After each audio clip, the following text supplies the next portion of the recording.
She won't. Where's she went down? We'll call this meeting to order at We're starting the other 6:29. meeting, Sharon. So Roll call, I'll catch up please. with you.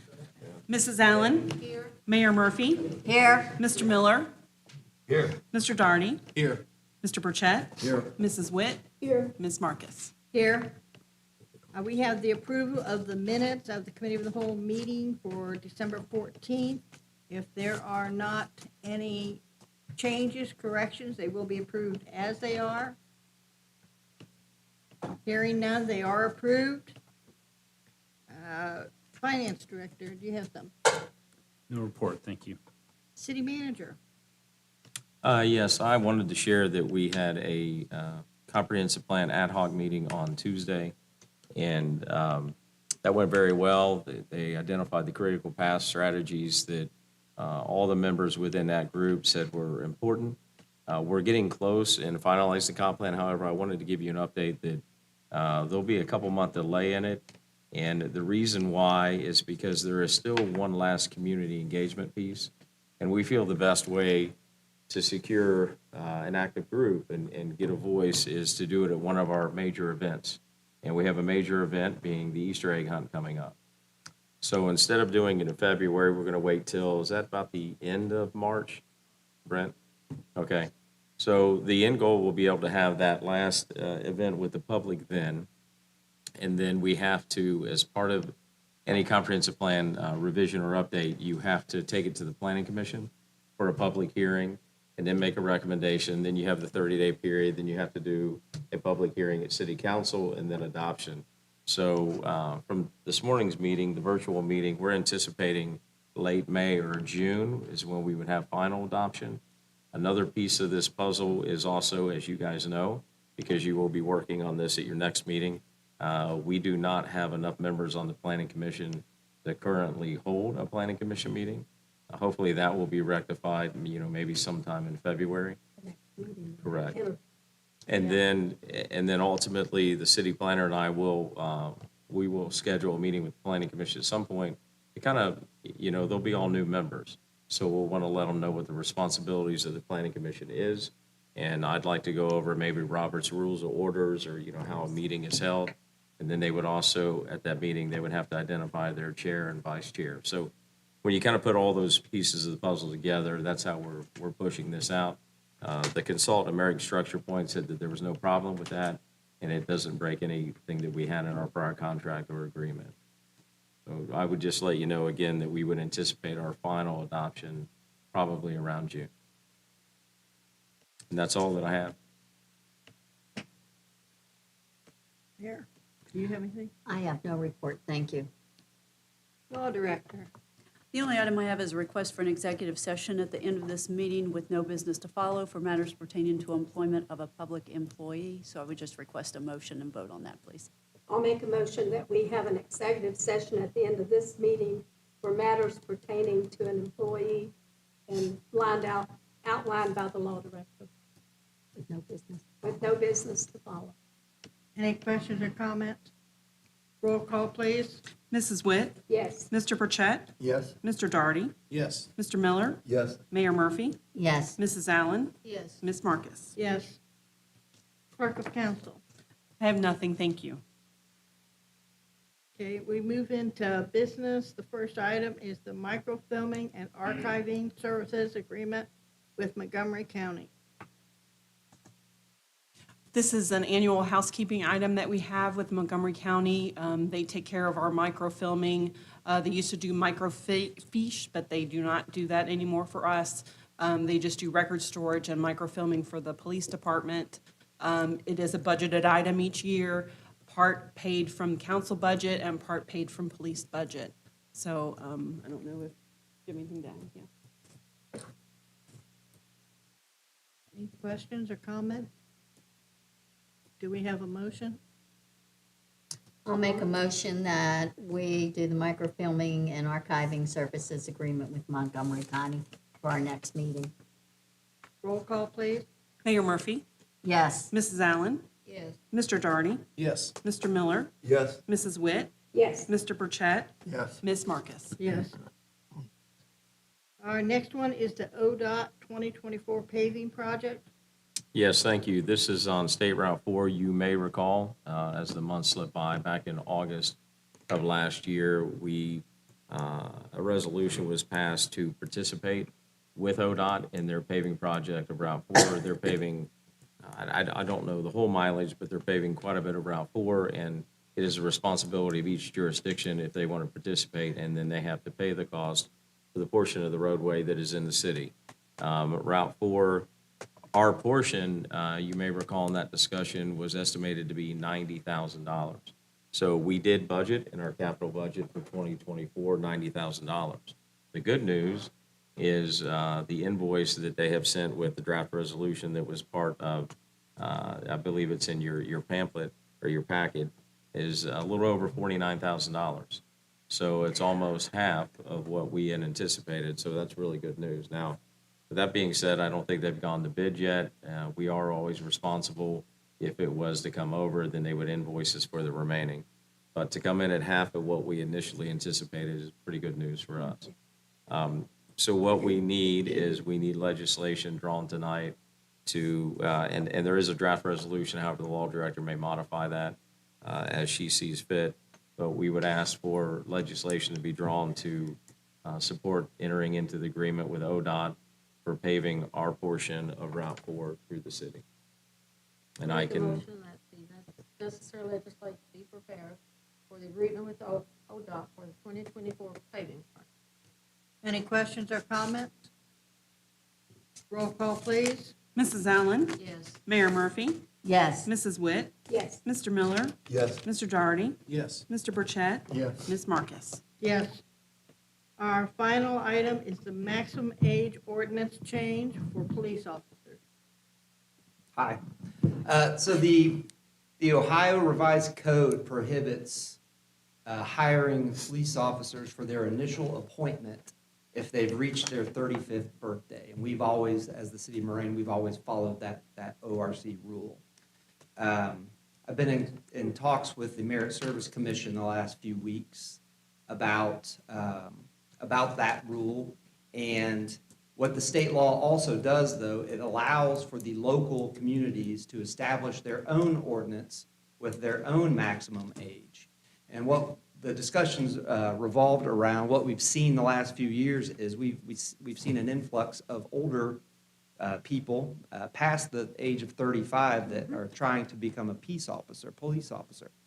And we would like to no longer exclude those people from our process.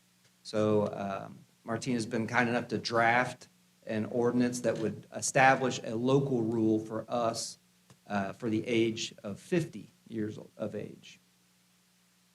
We'd like legislation, I'd like legislation to have that completed. I'll make a motion that we change that we have the ordinance for maximum age change for police officers up to 50 years old. Any questions or comments? Roll call, please. Mrs. Witt? Yes. Mr. Burchett? Yes. Mr. Doherty? Yes. Mrs. Allen? Yes. Mayor Murphy? Yes. Mr. Miller? Yes. Ms. Marcus? Yes. Thank you.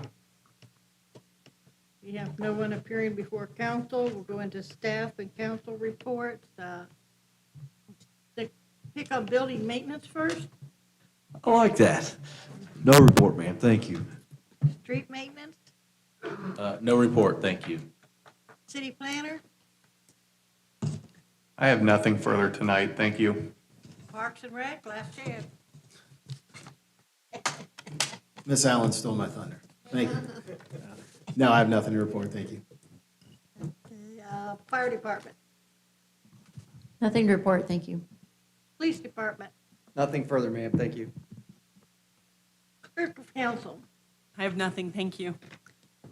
city manager, I don't really have anything I will share, and Mayor was maybe going to speak as well. The mayor and I attended the monthly mayors and managers meeting last night in Miamisburg. It was well attended, and we got to hear a presentation on some of their development along the river. So that's all that I have. Thank you. mayor, I have nothing to report. I was with them, though. law director, No report, ma'am, thank you. finance director, No report, thank you. Mrs. Allen, No report, thank you. Mrs. Witt, I just have one thing, and I should have mentioned it in regular council. Condolences out to Louise Hicks and her family, our city law director, on the loss of Louise's brother-in-law in Illinois. So just sending that out to them. Mr. Miller, Nothing tonight, thank you. Mr. Daughtry, No report, thank you. Mr. Burchett. No report, thank you. Okay. I just have one thing that I'm concerned about. I wanted to bring to council's attention, and that is the Precious lot. That lot there, I just want council to take a look at the lot because it differs from the other lot there. Because if you include the apartment building in there, that takes up an entire city block. It goes all the way back to Pensacola. Those others that have businesses on them do not. If you go down Manistee, there are 3 homes that would be facing, if the wrong business is put in there. They would be facing that. They'd walk out their door and see gas pumps or whatever else could be put in there. The same thing on Lehigh. You've got properties there on the opposite side of the street that would be facing it. And directly behind it is our only park in my ward, and that is the top lot. So I just wanted to bring that to everybody's attention, that lot is different from the others. Because normally like we have gas stations on those others, and we have other restaurants and stuff, but putting something with a high traffic area so far and have it go all the way back to the top lot would cause problems with the community. So what I will tell you on that is that we do not have a proposal in front of us. However, there has been some interest related to what you've spoken about. The Frisch's lot itself does have the zoning. We would be able to provide certain restrictions based on site plan, but would not be able to limit the use. However, if the additional lot that you spoke about, if that parcel got combined in, that would take a rezoning. And I think all of you here are familiar, but the rezoning would require the public hearing process. So that would allow folks to be able to come and be an opponent, if they chose to be, or a proponent to any proposal that would come forward. But right now, we do not have any application in hand. There has been some discussions in general site plan shared that, if they had an interest or move forward, this is maybe what they would want to do. So. What conversations I've had with people about it is the community really would like to have some type of a sit-down restaurant there. But we can't make people come to the city. No. Well, and people don't come to these meetings a lot of times. I mean, they complain about it afterwards, but I just have concerns because it goes all the way back to the top lot and has houses on both sides of that lot. Well, and I think that, if something were to come forward and rezoning would occur, those items would need to be addressed. How would they buffer that, right? How would they landscape that? How would they create the separation that's needed? And they may not be successful. I mean, whenever you go for a variance, a rezoning, or anything of that nature, I've been saying this for, over 25 years, it's an attempt only. There's no guarantee that it would occur, but they would have to address needs like that, Miss Market. I'm aware of all of that. Yeah. And I'm aware that I have not heard of any particular plan going in there, but I do have concerns about it because of the difference in that lot, especially if they were to take the apartment building too. But I believe the Frisch's lot itself, I'm not positive, but it seems to me one end of it might go all the way back to the tot lot or something. There's a red fence there. I remember Jackie Custer complaining. She claimed that fence belonged to hers, that redwood fence. Oh, I remember Jack. I'm sure I remember anybody that talked to Jackie Custer knew about it. Why she would pay to put up a fence on the opposite side of the street from her house and expect them to take care of it, I don't know. But anyhow, I just wanted that's been bothering me with that lot sitting there like that, and I just wanted to bring to everybody's attention that it's not the same as the others. If you just go down Google Maps on, you can see what I mean. Well, again, there is interest, but we have nothing official at this point. And the only assurances I can give you is if the apartment complex was taken in, then it would have to go through a rezoning process. Well, I've had a gas station in my front yard for 54 years. And it's actually convenient. In the winter when it's bad, I can just run over there and get milk or something, don't have to go to Kroger. So it does have its pluses too. We have 4 or 5 It does have gas its pluses. station convenience stores within walking distance of that lot. So it'd really be nice to have something else. It would. The current zoning or the business zoning does allow pretty much any of your traditional neighborhood uses. services in retail and restaurants and fuel centers or convenience centers. So there's a pretty broad gamut. Well, I know and I know we'd be talking about it later on, but it's just something that's bothering me right now. It is my ward, and I just want to protect it. We only have just that one little tot lot. We've lost the area up by the school where supposedly we were allowed to go to have cookouts or whatever, but not that many people went. I think most people felt it was too close to the school and might interfere with the children, make them feel unsafe or something. And of course, we lost Janko Park.